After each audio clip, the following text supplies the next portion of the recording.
नेता प्रतिपक्ष नारायण चंदेल आज बेमित्रा पहुंचीन। रेस्ट हाउस में कार्यकर्ता मन करीन भव्य स्वागत। बेमित्रा विधायक मन से ग्रामीण मन मिलके रो के पुलिस के खिलाफ अपन शिकायत सुनाई। देखो एक रिपोर्ट। बेमेतरा में आज नेता प्रतिपक्ष नारायण चंदेल के आगमन हुए है।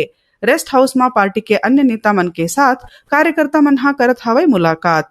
कार्यकर्ता मन के अलावा मिलने वाला प्रतिपक्ष के मुख्य व्यक्ति मन में मुंगेली विधायक पुन्नू लाल मोहले, धमतरी के विधायक रंजना साहू और पूर्व मंत्री दयालदास बघेल रहीन। सुरक्षा बल के तैनाती के बीच नेता प्रतिपक्ष नारायण चंदेल के भव्य स्वागत करेगी। ब्यूरो रिपोर्ट, उतलंघा न्यूज। सोर संदेश द बज़ उतलंघा के खबर चारों मुड़ा है नजर।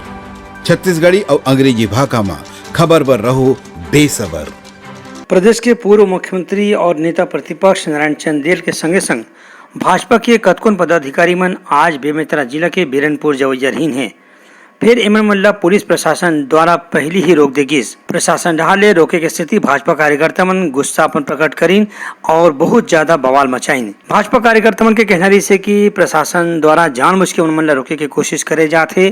काबर की बीरनपुर में पाछू दिन में हो हिंसक घटना में जौन भुवनेश्वर साहू के हत्या हो गई से ओखर परिवार मन मिल के भाजपा के पदाधिकारी और कार्यकर्ता मन उमला सांत्वना दे के कोशिश करैया रहीन है। नेता प्रतिपक्ष नारायण चंदेल के आरोप है कि जिला प्रशासन डहाले जानबूझ के भाजपा कार्यकर्ता मन ला रोके जाथे, जेखले उनमन परिवार मन झन मिल सके और खले कोनो गोट बात झन कर सके। फिर अवैया दिन में भाजपा कार्यकर्ता मन गाँव कोशिश करही और आज नहीं तो कल भुवनेश्वर साहू के परिवार मन मिल के उनला सांत्वना दी और उनका न्याय की मांग करही। ब्यूरो रिपोर्ट, उतलंघा न्यूज।